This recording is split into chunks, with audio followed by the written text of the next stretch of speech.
Self-talk and visualization are the two keys to my success. I believed for that last 19 miles, I was indestructible. Because I took myself in that chair, crapping up my back, peeing blood down my leg, shin splints, stress fractures. I use all that for motivation versus negativity. I use it for motivation. I said to myself, who on this fucking earth would still be going right now? You are. You are. You gotta be the hardest motherfucker on the planet. Is it true? I don't give a fuck. At that time, it got me to the finish line of that fucking race. I believed it. I believe it today. I believed it enough to where my body said, he's not gonna stop.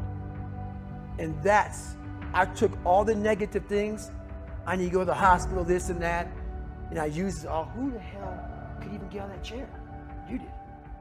Who the hell would even think about taping stretch fractures up? You did. All those things I use for motivation. When you really sit back at your life and you are in that dark room and you're looking at where you started from and you tell yourself, God, dog, man, my mom is this way, my soon-to-be stepdad got murdered, my dad beat the shit out of me, I can't read and write to save my fucking soul, I've lied about it to everybody, I've cheated on all these tests. My God, man. And then you put a goal in your mind. How are you gonna feel, man, when you accomplish this goal coming from that? Coming from the fucking hell you came from. A lot of people start from a good starting point. They have a good foundation. What if you can surpass all of these motherfuckers?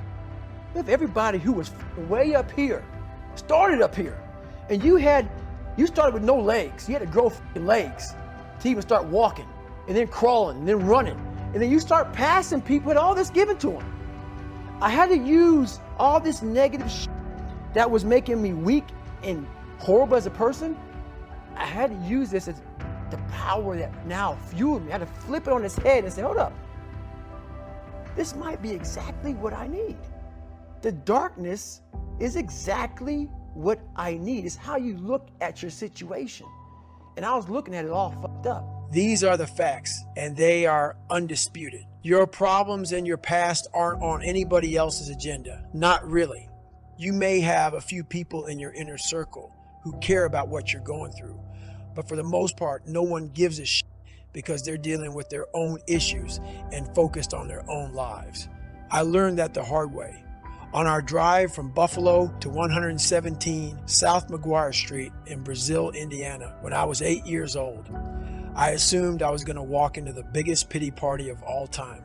I expected balloons, cake, ice cream, and big warm hugs. Instead, it was as if all the pain and terror never happened. Sergeant Jack didn't deal in pity. He was out to harden my shell, and that's exactly what he did. Pity is a soothing balm that turns toxic. At first, when your family and friends commiserate with you and validate the reasons you have for grumbling about your circumstances, it lands like sympathy. But the more comfort pity brings you, the more external validation you'll crave, and the less independent you will become, which will make it that much more difficult for you to gain any traction in life. That's the vicious cycle of pity.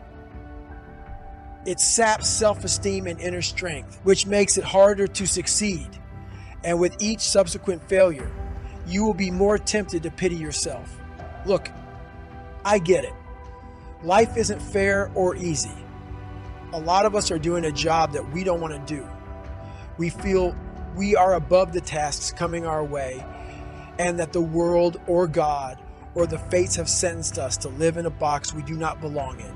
When I was a night shift security guard at a local hospital, I felt that work was beneath me. So I showed up every night with a voice in my head screaming, I don't want to be here. And that infected everything about my life. I ate my feelings, blew up, and slipped into a deep depression. I wanted a different life, but my shitty attitude made it impossible to create one. Every minute you spend feeling sorry for yourself is another minute not getting better. Another morning you miss at the gym. Another evening wasted without studying. Another day burned when you didn't make any progress towards your dreams, ambitions, and deepest desires. The ones you've had in your head and heart your entire life.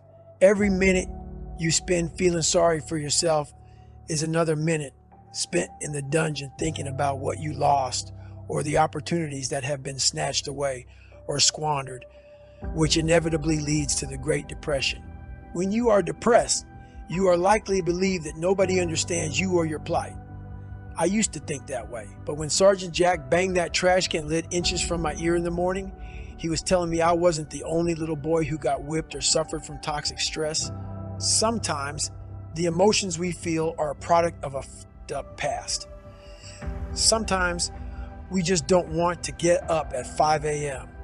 and do hours of chores before school because it sucks. Sergeant Jack expected me to perform no matter what I'd been through or what time it was. In response, my feelings got hurt.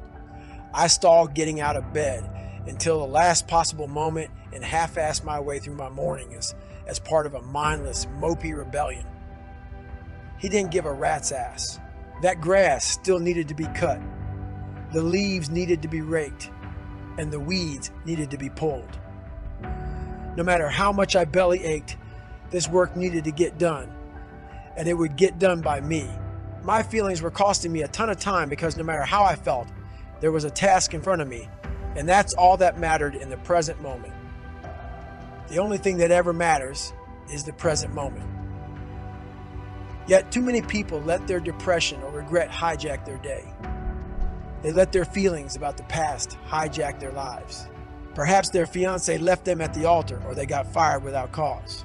Guess what? One day, they will pan back and realize that nobody fucking cared about any of that but them.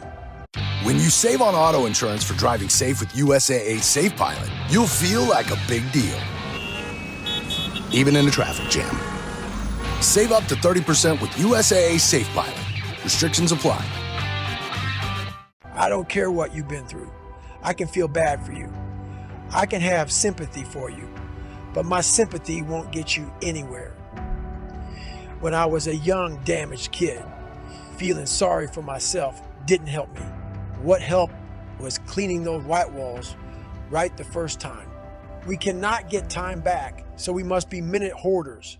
The earlier I get up, the more I do. The less time I stay in pity party, feel sorry for myself land, the stronger I become and the more daylight I see between me and everyone else.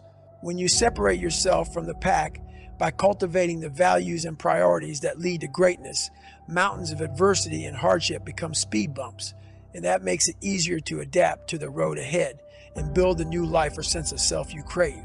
When I went to live with Sergeant Jack, I was forced to adapt extremely fast.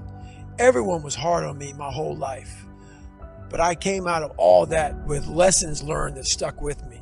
Those who learn to adapt survive and thrive. Don't feel sorry for yourself. Get strategic. Attack the problem. When you adapt, you will begin to see everything that comes your way as a stepping stone on your progression toward a higher plane. High-paying, esteemed jobs are generally not entry-level. You have to start somewhere, but most people see the thankless tasks that must be completed in order to advance as burdens instead of opportunities. That makes it impossible for them to learn. You've got to find the lesson in every shitty task or low-wage job. That requires humility. I wasn't humble enough to appreciate my experience and security, so my attitude was foul as f***. I thought I deserved much better, oblivious to the fact that almost everybody starts at the bottom, and from there, it's attitude and action that determine the future. Humility is the antidote to self-pity. It keeps you rooted in reality and your emotions in check. I'm not suggesting you should be satisfied with an entry-level job. I'm never satisfied, but you must appreciate what you have while staying hungry enough to learn everything you can. You need to learn to wash the dishes, flip the burgers, sweat over the deep fryer, sweep up the job site, work in the mailroom, and answer the phones. That's how you build proficiency.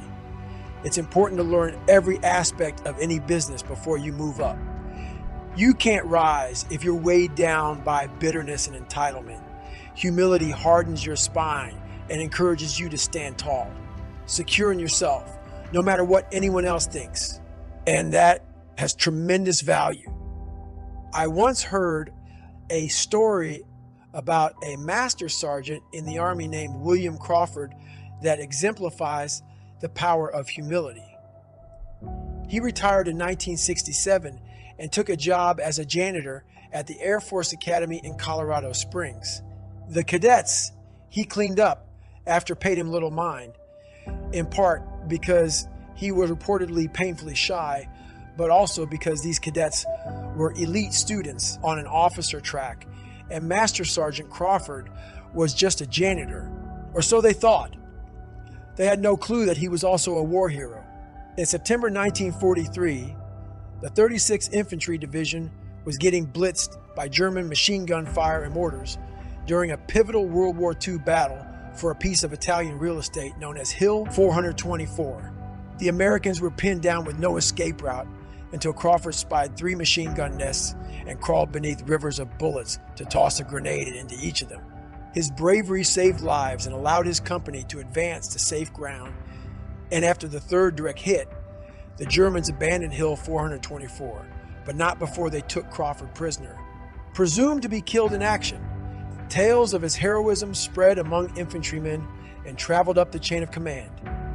In 1944, he was awarded the Medal of Honor, the highest decoration in the U.S. military, because everyone thought he was dead.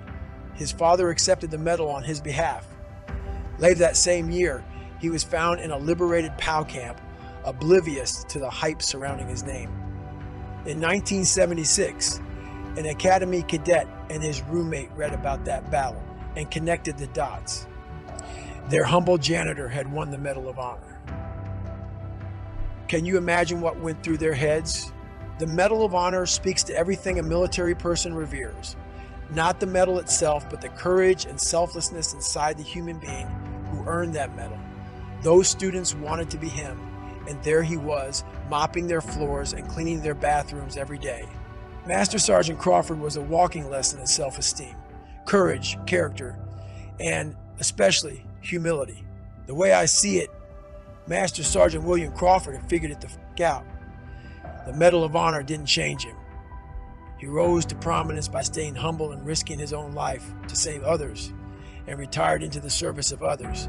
It was never about him, and that gave him strength. People who feel sorry for themselves are obsessed with their own problems and their own fate. Is that really much different than the greedy and egotistical people who want to feel better than everybody else? The higher I climb in my life, the more I realize how much I need to mop that floor, because that's where all the knowledge is. There is no grit at the top, no test of resolve in steak dinners, 5-star hotels, or spa treatments.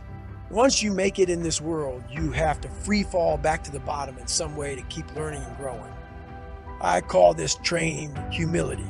It's a shedding of your skin that allows you to take on a mission that no one else can see and do whatever needs to be done next.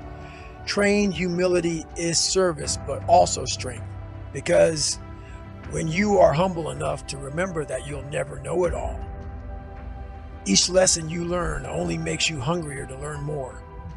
And that will put you on a path that guarantees you will grow all the way to the grave. Continued growth only comes when you are willing to be humble.